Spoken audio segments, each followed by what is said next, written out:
Yauwa waɗannan su ne jerin ƙasashen da suke goyon bayan Isra'il da kuma Iran. Gashi nan kamar yadda kuke gani, ga Japan nan ita tana goyon bayan Isra'il, ga Germany nan ita ma Isra'il, ga China da kuma Iran, da kuma North Korea nan garin Kim Jong-un, shi ma North Korea. Kamar yadda kuke gani ga Cyprus nan ita ma Isra'il, ga Algeria nan Iran, ga Spain nan ita ma Isra'il. Kamar yadda kuke gani ga Canada ita ma Isra'il, ga Iraq Iran, ga Brazil ita ma Iran,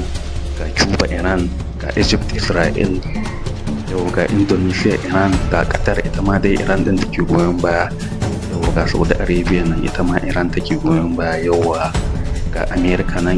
Isra'il, yauwa ga Nigeria ita ma dai na ga Isra'il take goyon baya, ga Niger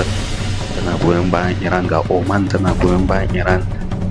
ga Rasha ita kuma tana goyon bayan Iran, yau ga Malaysia ma na gabanta ita ma Iran, yau ga Bahrain ita kuma tana goyon bayan Isra'il, yau ga Ecuador ita kuma tana goyon bayan Iran, yau ga sunan dai kamar yadda kuke ka gani.